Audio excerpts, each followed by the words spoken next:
जय श्री कृष्ण दोस्तों जीवन का सबसे बड़ा बंधन क्या है? क्या वह धन है? क्या वह मानव देह है या संसार का लोभ? नहीं दोस्तों, सबसे बड़ा बंधन है ममता।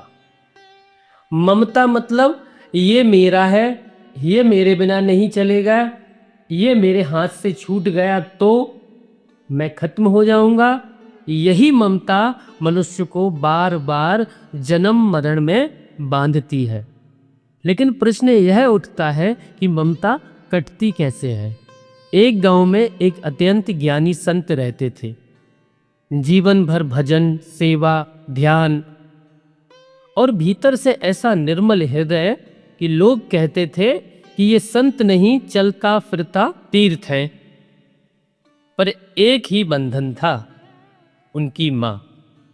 माँ अपने बेटे से बहुत प्रेम करती थी, इतना प्रेम कि संत जहां भी जाते माँ बार बार पीछे से आवाज लगाती, बेटा जल्दी वापस आ जाना, मुझे तुम पर बड़ी ममता है। संत मुस्कुराते, लेकिन जानते थे कि माँ की यही ममता उनके मोक्ष के मार्ग का सबसे बड़ा अवरोध है। माँ की आयु भी हो चली थी और एक दिन वह रोगग्रस्त हो गई।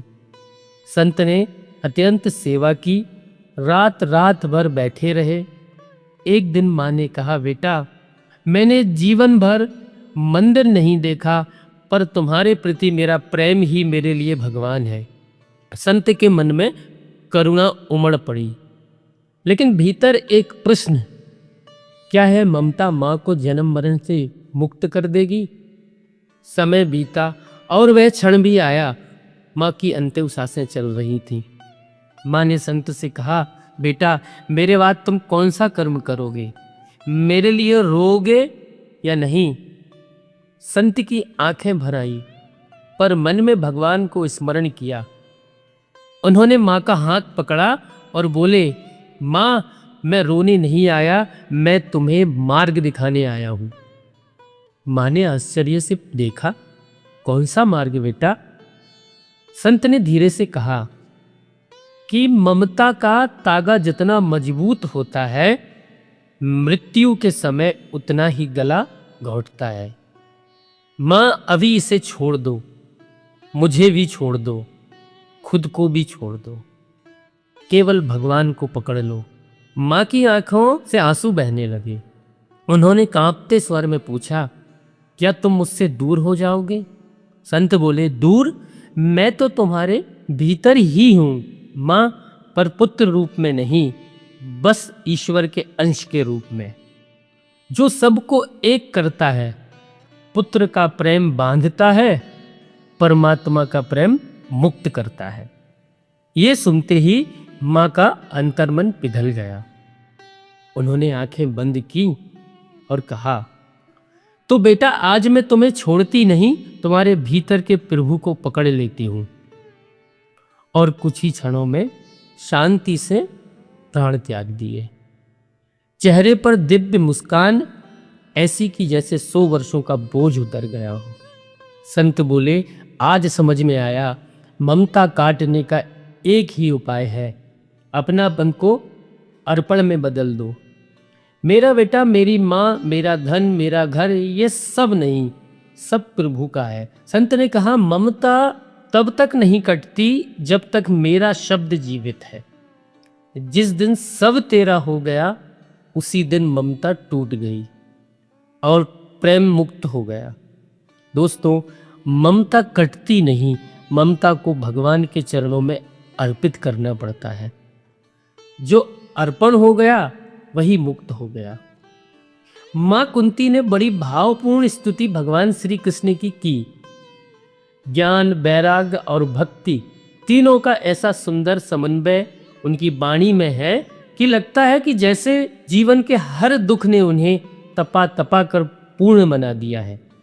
भगवान ने मुस्कुराकर उनके भाव स्वीकार किए और अच्छा ठीक है माता, तथास्तु कहकर भगवान ने उनके भाव को स्वीकार किया। इतनी उच्च कोटि की वैराग्य युक्त तत्वपूर्ण स्तुति के बाद भी माता कुंती अंत में केवल एक विनती और भगवान से करती हैं। माता कहती हैं, प्रभु जाते जाते एक कृपा और कीजिए, मेरा जो पांडवों और यादवों में जो ममता है इस बंधन को काट दीजिए।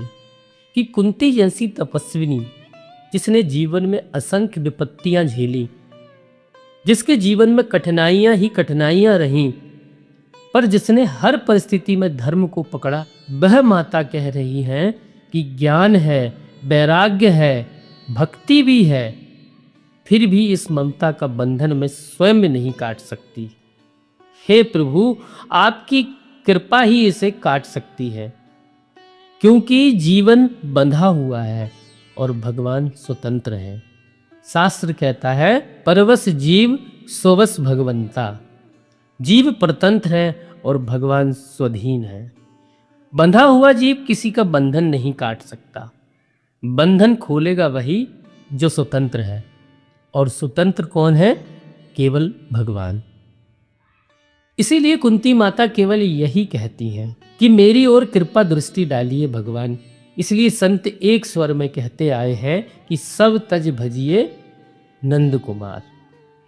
क्योंकि भाई कलयुग में मार्ग हजार, भ्रम हजार, मत हजार, अनेक अनेक ग्रंथों में लोग उलझ जाते हैं, शास्त्रों की बातों में उलझ जाते हैं।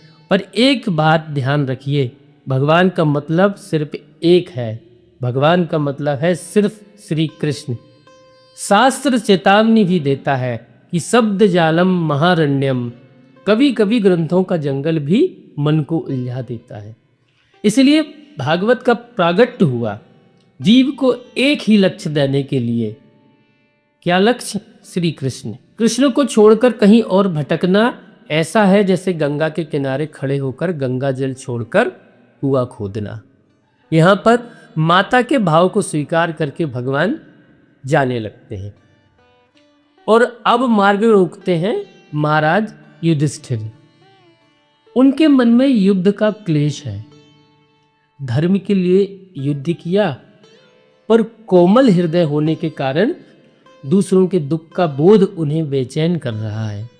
वे कहते हैं, एक कर्म से उत्पन्न दोष दूसरे कर्म से धोया नहीं जा सकता। जैसे मदिरा भरे पात्र को मदिरा से नहीं धोते। दोस्तों, युधिष्ठिर जी का मन युद्ध के पश्चात डांवाडोल था।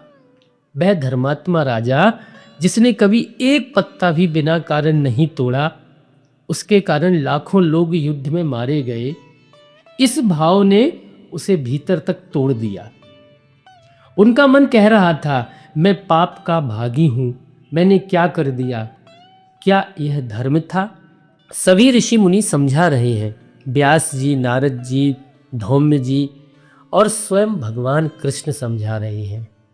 परंतु दोस्तों, जब मन भ्रमित होता है ना, तो अनुभव से शांत होता है।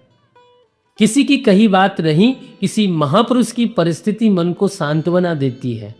भगवान जानते थे युधिष्ठिर अभी शब्द नहीं सुन पाएंगे, उसके लिए उन्हें जीवन भर धर्म से जिया हुआ पुरुष चाहिए, और वह पुरुष थे भीष्म पितामह। दोस्तों, ये तो भगवान की लीला थी। भगवान जानते थे कि भीष्म पितामह स्वयं मेरी प्रतीक्षा में है।